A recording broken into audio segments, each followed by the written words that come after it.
If the clarity has come that you don't want your children to live with the same fears, same struggles, same confusion, then something real has already begun. And if it has been seen, not in theory, not in books, but in the mirror of your own life, then something real has already begun. That the entire structure, every problem, every solution, every belief, every reaction comes from conditioning. Just like you were once a child, crying, confused, maybe just asking why too many times, and someone snapped, "Enough, stop being difficult." You did not hear wisdom. You felt the tension in the room. You inherited the reaction. You were shown how to live, and without knowing, you followed. You built a world from what others handed to you, and you had no choice. Because your only tool has been knowledge. Everything you do, everything you avoid, everything you can say and think is filtered through what you have gathered. That's not wrong. You need it to function. So continue using it. There is no need to reject or escape it. But now, begin something else. Not another practice, not another rule. Just give a few minutes to sit, to stop, to do nothing. Not to relax, not to be spiritual, not to meditate. Simply sit and notice how quickly your mind wants to do something. That urgency to grab the phone, to scroll, to watch, to entertain, that's the addiction. Not your fault, but not you either. No need to judge it, just see it. See how even when nothing is wrong, you still search for stimulation, for noise, for story. Movies, shows, music, they seem harmless, but they carry the same stories: love and loss, breakup and revenge, fear, fantasy, escape. They mirror the same confusion you are trying to leave behind. So now start small. 5 minutes, 10, no movies, no books, no podcast, no prayer. Just watch how badly the mind wants something. Don't fight it, just witness it. That seeing without controlling is the beginning of freedom. You may call it meditation, you may call it awareness, but don't. Because the moment it is named, it is already been understood, and what is understood is only what is remembered. From that point on, you are no longer seeing it, you are experiencing what you believe it is. A past image, a familiar meaning. Forget the name, just notice that you can't sit still. You are not at peace. You are always searching. And even that is okay. Don't try to fix it. Don't force stillness. Just begin to see how deeply you have been pulled away from what you naturally are. And yes, you will be challenged. Your kids will need you. Work will call you. The bills will pile. Your wife will be upset if you forget to buy her mother's present on behalf of the little one. Your husband will remember if you don't get him a birthday gift and may use that excuse not to take you out for dinner on your birthday. Your mother will get angry if you don't check in. Your father will be disappointed if you don't follow his path. This world will not be your friend if you don't play its game. Like a horse fitted with blinders to stay in line, you will be expected to stay on the track that was laid out for you. The dishes won't clean themselves. The inbox won't empty. There will always be something waiting to pull you back into the story. That's not failure. That's the reality. But now, even as you do these things, begin to notice who is doing them. Notice how your body moves, how your voice changes, how you respond, only because if you don't, what will happen? Notice how your thoughts speed up. Just notice. No judgment, no stopping, no need to act differently. But let a small space open within you. The space that says, even as everything moves. That space is not tired, it is not overwhelmed, it does not belong to your past or your future. It is what you are before the doing. And from that space, you begin to live differently, not by choice, but by clarity, not by changing, but by no longer being lost. You don't have to change, you only have to see, and let that seeing do what it does. And as you begin to sit with yourself, without trying to fix, without trying to teach, something begins to shift. Not just in you, but in the space around you. Because your child is not learning from your words, they are learning from your state. And if that state is still chasing, still correcting, still restless, then even your guidance becomes more noise. Just like your child is yelling, screaming, kicking out of control. You step in and you say, "Stop screaming, calm down, what's wrong with you?"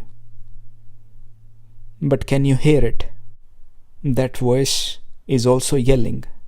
It just wears adult clothes. If peace was present in you, would it need to shout? Silence does not discipline. It does not react. It does not teach. It just stands there, completely still, unmoved, unbothered, open.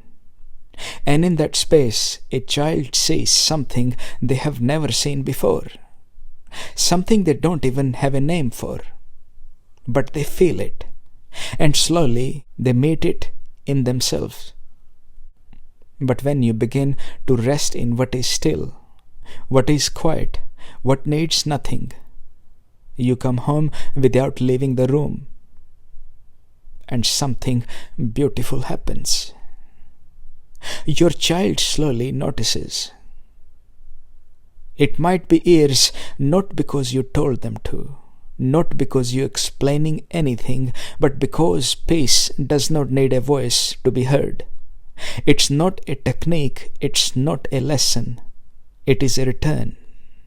And once you return, truly, your child begins to see that they too can come home to themselves. Without trying, without effort, without ever needing to become someone else. Because they begin to see in you what's possible. Not improvement, not control, not a better version of the same story, but freedom.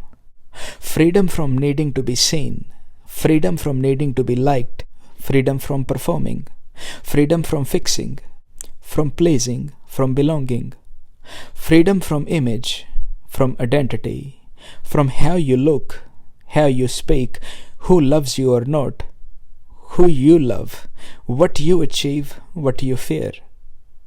Freedom from being measured by anyone, even yourself. And in that quiet freedom, something becomes visible, not just to them, but to you. That what matters was never missing. You don't need to be followed, you don't need to be praised, you don't need permission. Because you have been breathing on your own since day one. Your heart beats without asking, your eyes see without effort, your skin feels, your blood moves, your balance holds, your presence remains, your life is already full, whole, complete. Gravity carries you, the earth supports you, silence surrounds you, and space makes room for everything you thought you had to control. Nothing more is needed, not to be more, not to get more, not to stay more, not even to understand, because life was never missing anything. This is what they will begin to see as you come home to what you truly are, not as a parent, not as a teacher, not a success, but peace, alive, unmoving, free. And in that peace, they meet themselves.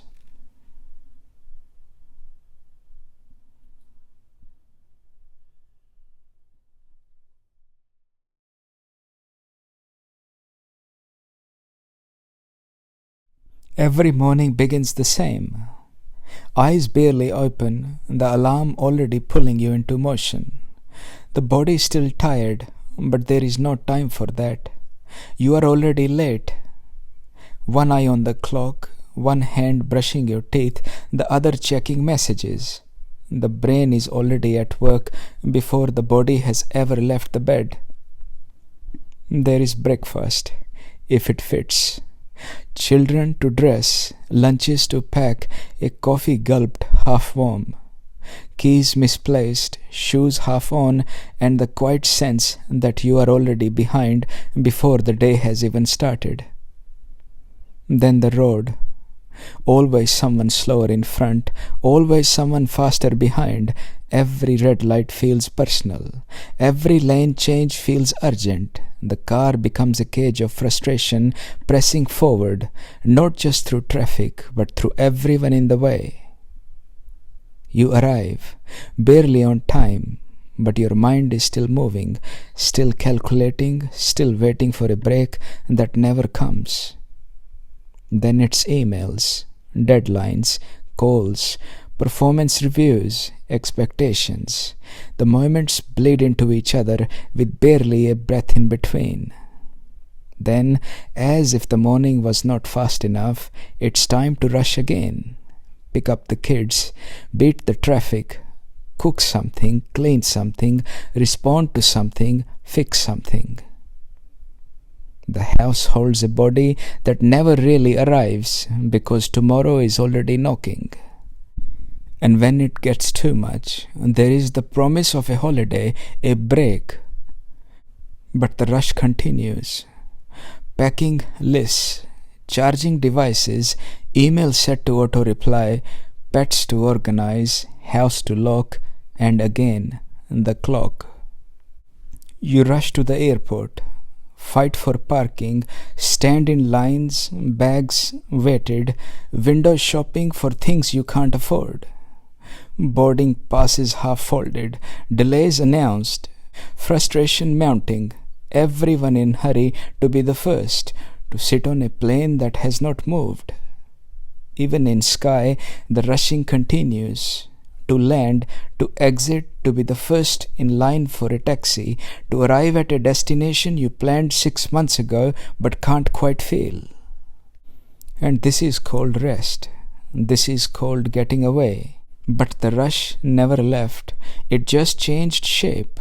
Because even rest has become something to achieve. Even peace has become a performance. Even waking up early to meditate is another item on the list. Another moment to be better, to be more, to be right. And somehow, in all of it, life is missed, not because it is not here, but because it is never enough, because the mind is always somewhere else, running ahead, trying to catch up with a finish line that keeps moving. And one day, maybe not far from now, the body will slow, the job will end, the audience will disappear, the stage will empty. And you may realize you were never really here.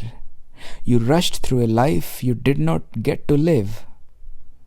But if you see this now, truly see it, you have a choice. Not a dramatic one, not a perfect one, just a quiet shift. To simply align with yourself, not your story. Because you are part of existence which flows without center or edge, without pause, without rest, never settling, never truly arriving. Yet you are rarely in tune with this flow. Instead, you live caught in the past you remember or the future you imagine will bring happiness. This endless rushing, this constant chasing, all arises from perception, from thinking, from habits, from ideas inherited or sold to you. But life itself, your very being, is not separate from this flow. There is no arrival, no starting point, only this continuous unfolding, always present, always moving, waiting only for you to align, to stop resisting and simply be. The mind will now remind you there are bills, there are children's, there are things to do. This is not about ignoring life. But life does not ask to be rushed.